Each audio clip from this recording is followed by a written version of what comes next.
बाहेर का फिरताय? शिवाई अजून विहिरीवरच आहेत. त्या त्यांची आंघोळ उरकून पारावर प्रदक्षिणा मारायला येत नाही तोपर्यंत विहिरीवर जाता येत नाही असा इथला नियम आहे. मग हात द्या ना. थंडीत काय फेऱ्या मारताय? नको नको.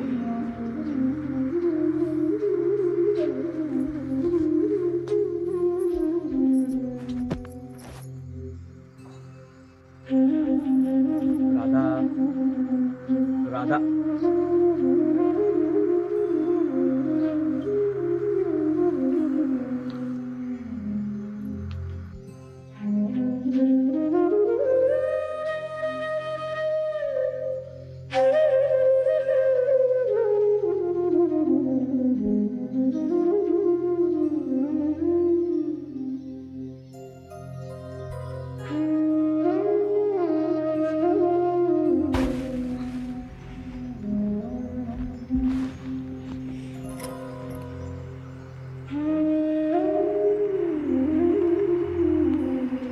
अगं राधा, खरंच मावशीबाई 5-50 कळशा अंगावर घेतल्याशिवाय पारावर येतच नाही परत.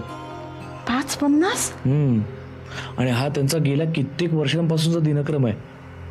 सुरुवातीला मला हे सगळं माहिती नव्हतं, पण एकदा मी असाच पहाटे विहिरीवर गेलो आणि मावशीबाई कळशीतला धबधबा स्वतःच्या डोक्यावर ओतून घेत होत्या. आणि मग जाऊ दे, मला नाही सांगणार. अगं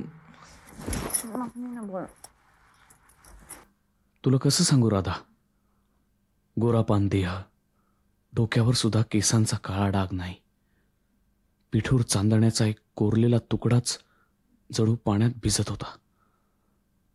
राधा राधा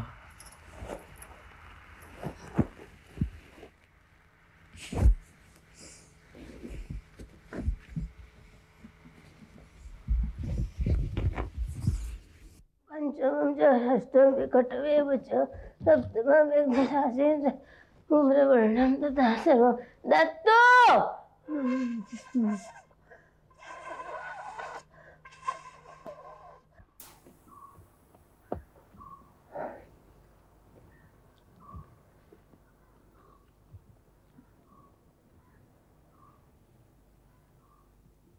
अरे बापरे, रावसाहेब सुद्धा विहिरीपाशी पोचले का? आता ती नक्कीच का? एवढा उशीर का झाला उठायला असं तिरकसपणे विचारणार, खवचटपणे खोकणार आणि हसणार सुद्धा.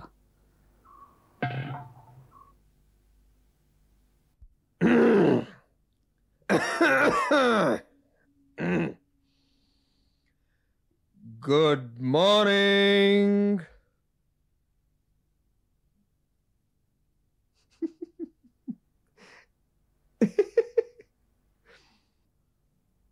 भाऊरावांनी तब्येत बऱ्यापैकी कमावली आहे.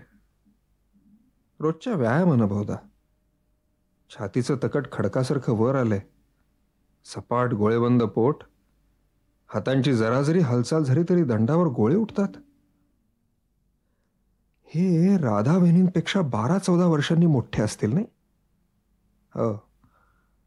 तरी सुद्धा अशा जोमदार तब्येतीमुळे तिला खूप सुख देत असतील. पण यांचा वर्ण जरा अधिक गोरा हवा होता.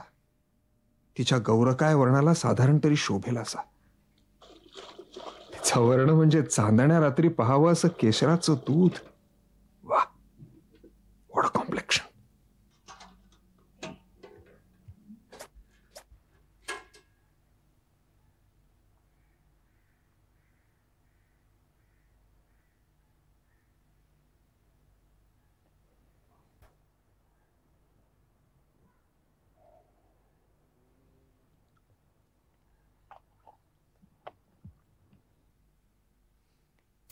ओम नमस्ते गणपते तमेव प्रत्यक्षं तमोसि तमेव केवलं कर्तासि तमेव केवलं धर्तासि तमेव केवलं हरतासि. काय स्तोत्र पुटपुटताय का हुडहुडी भरली?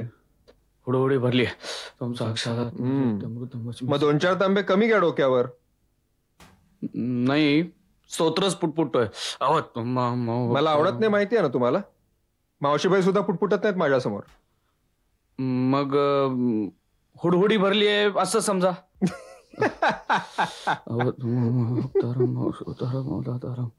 This bloody शेंडी.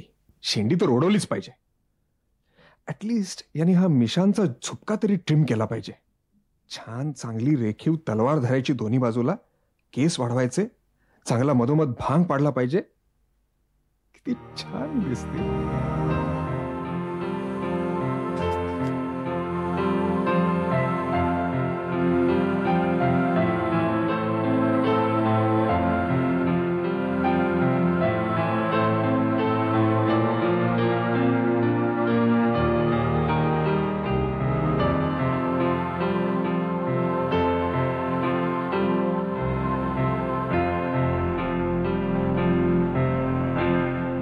चत्वारि वाग्मदानि गुणत्रयादिदाहं देहत्रयादिदाहं कालत्रयादिदाहं मूलाधारं शक्तित्रयात्मकः. Now listen to me. This is a must. And must underline, mind you. This is the last warning to you. का? काय झालं? नाही, I won't tolerate this. हे बघा, तुम्ही 1 आठवड्याच्या आत शेंडी कापली पाहिजे. अहो पण तुमचा हा असा आग्रह का? Nothing doing. You must. पण का? अहो हे बघा, तुम्ही छानसा भांग पाडला पाहिजे. त्याच्यावर पोमेड लावलं पाहिजे. मी तुम्हाला एखादं फ्रेंच लोशन देईन सुगंधित. Evening in Paris. काय नको? नाही, देणार म्हणजे देणार. ते लावून तुम्ही भांग पाडला पाहिजे बस. पण रावसाहेब तुमच्याशी सक्ती का? भाऊराव, तुम्ही आकर्षक दिसलं पाहिजे वहिनींच्या सारखं. निदान वहिनींना शोभेल इतकं तरी आकर्षक दिसलं पाहिजे. तिला कुठे वाटतंय तसं? वाटेल. त्या अशिक्षित आहेत ना, म्हणून त्या तुमच्याकडे हट्ट करत नाहीत.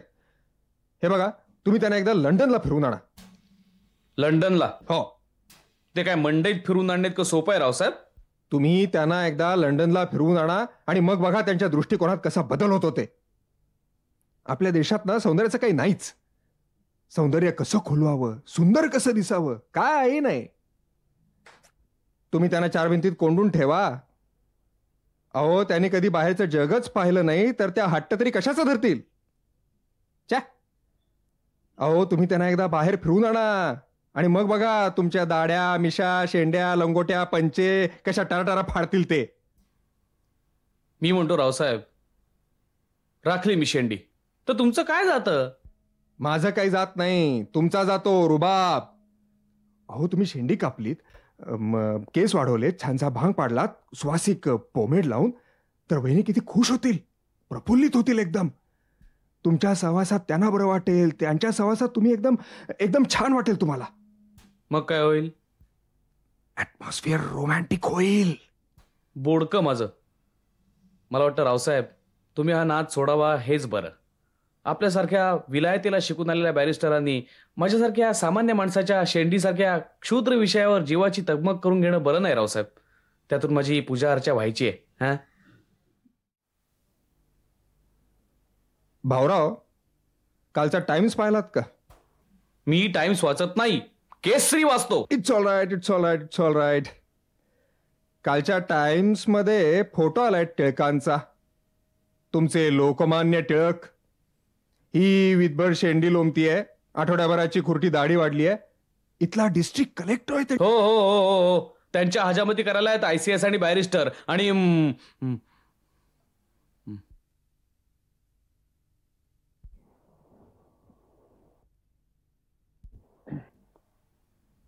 उगाच एवढा आवाज चढून बोललो. ते काही बोलले म्हणून काय झालं? शेवटी घराचे मालक आहेत ते. शिवाय स्वभावानं एखाद्या लहान मुलासारखे भोळे भाबडे. त्यांना बरं वाटेल असं काहीतरी बोलावं, पण काय बोलणार यांच्याशी? रावसाहेब, रावसाहेब क्षमा करा, म्हणजे मी चुकून बोलून गेलो. खरं म्हणजे मला असं काही बोलायचं नव्हतं, पण टिळकांच्या बाबतीत असं फॉरगेट इट. पेटवलीत ना? काय काडी पेटवलीत ना? छे छे छे छे काय काडी पेटवून दाखवली नाहीत? विसरून गेलो एकदम. आय बेट. चला मी तुमच्या घरी येतो, मला दाखवा काड्या कुठे आहेत.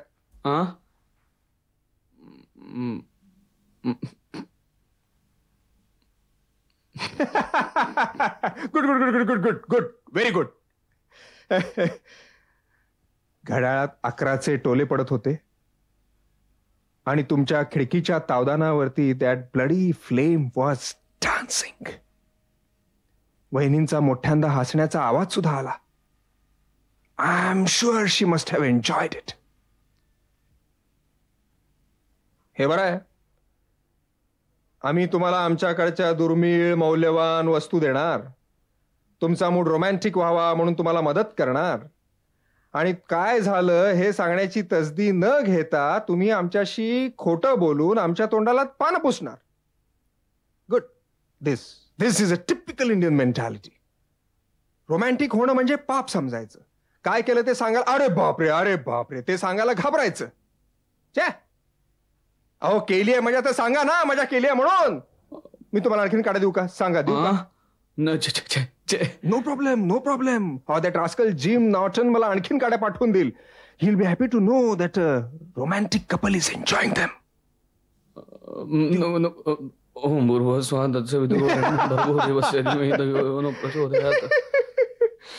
Oh God.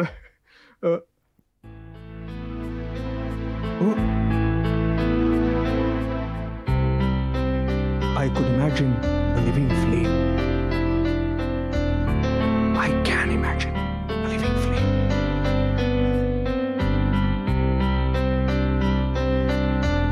आता काय म्हणावं या माणसाला? मोठं गमतीशीरच आहे. मी मिशी आणि शेंडी काढावी म्हणून केलेले युक्तिवाद तिकडे कोर्टात केले असते तर निदान वकिली तरी अधिक चांगली चालली असती. आणि आम्ही रोमॅन्टिक व्हायला घाबरतो हे यांना कोणी सांगितलं? राधा पुन्हा पुन्हा काडी पेटवायला सांगत होती हे यांना कुठे माहिती आहे? अर्थात राधाचं हसणं त्यांना ऐकू गेलंय म्हणा, पण राधाने इतक्या जोरात हसायला नको होतं. पण त्या काडीची जादूच तशी होती, त्याला ती तरी काय करणार?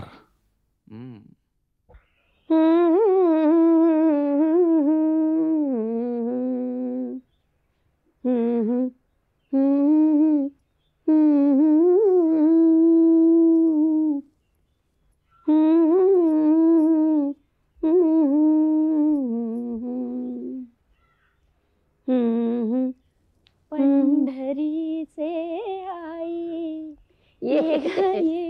ये बाई ये.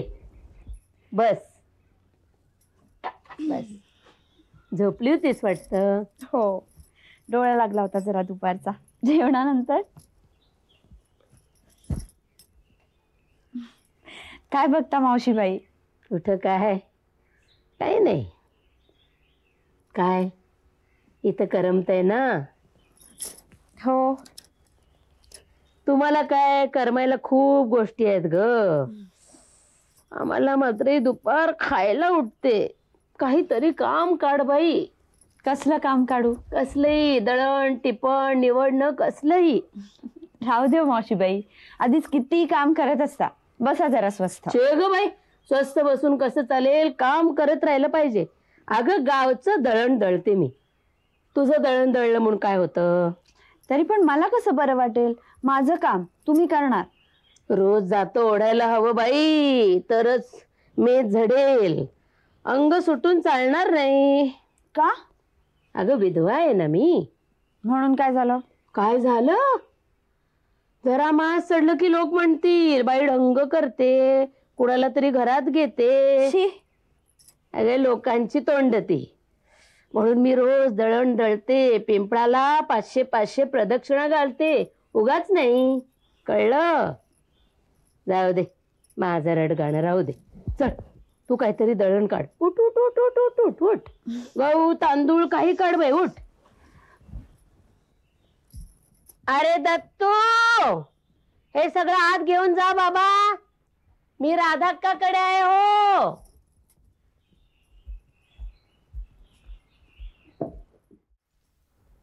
या.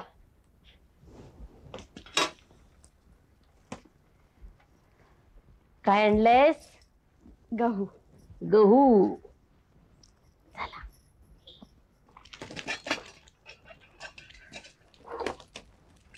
मावशीबाई, हम्म. मगाशी किती गोड आवाजात तुम्ही गात होता. माझा तर विश्वासच बसला नाही. कप्पाळ. खरंच किती गोड आवाज आहे तुमचा. तुम्ही गाणं शिकलात? नको, तो विषय नको. दुसरं काहीतरी बोलूया. तुझ्या माहेरी कोण कोण आहे? मामा, मामी, आई वडील? आई लहानपणीच वारली. कशानं? दुसऱ्या बाळणपणात. मग तू किती वर्षाची होतीस? मी असेन 3-4 वर्षाची. म्हणजे मग तुला काहीच आठवत नसेल नीट. चेहरा आठवतो पुसटचा. गोरी पान होती, ठेंगणीशी. गोरी पान म्हणजे तू आईच्या वळणावर गेलीस म्हणायची. मी हुबेहूब आईसारखी दिसते असं म्हणतात. आणि वडील? वडील काय करतात? वडील गावात पूजा सांगायचे. सकाळीच उठून रेशमी पायघोळ नेसून एकादशण्या, लघुरुद्र सांगायला जायचे. तिकडून आल्यावर स्वतःच्या हाताने स्वयंपाक करायचे, मला जीव घालायचे. पुराणातल्या गोष्टी सांगायचे, भरवायचे सुद्धा. 5-6 वर्ष अशीच मजेत गेली. का? आणि मग? पुढे मग हळूहळू ते बोलेनासेच झाले. एकटक बघत बसू लागले. एक दिवशी मला उचललं, मामाकडे नेऊन पोहोचवलं आणि स्वतः अदृश्य झाले. अदृश्य झाले? मामा म्हणाले तुझ्या वडिलांनी संन्यास घेतला. संन्यास घेतला? काय तरी बाई एक तुझी एवढी पोर वाऱ्यावर सोडून? तेव्हा मी एवढीशी राहिले नव्हते. म्हणजे हुबेहूब आईसारखी दिसू लागले होते. नाही, मला नाही काही कळलं. मोह व्हायला नको म्हणून. मोह व्हायला नको? पोरीचा मोह व्हायला नको म्हणून संन्यास? काय बाई एक तारा. लग्नाला तरी आले होते का? छे, त्यांना कुठे शोधणार आणि कळवणार तरी कसं? त्यांचा काय पत्ता. झाली आता 8-10 वर्ष. कुठं असतात, कुठं फिरतात, कोण जाणे.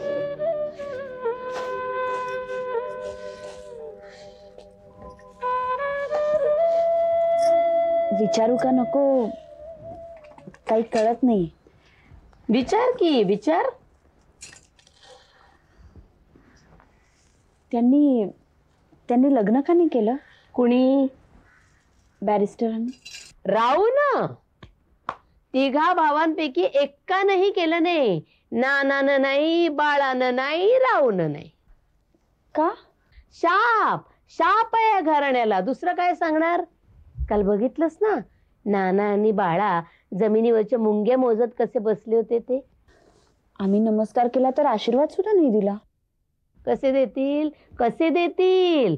मान वर केली तर खाली मुंग्या मोजण्याचा त्यांचा हिशेब चुकायचा ना. काय नाही ग, सगळं मला करावं लागतं. निदान राहू तरी लग्न करेल असं वाटलं होतं, तेही नाही. का? कोण विचारणार? अजूनही करू शकतील की, एवढे मोठे बॅरिस्टर आहेत ते. आता झाला घोडा. आता काय करणार? एक चांगली मुलगी होती, ती हातची घालवली.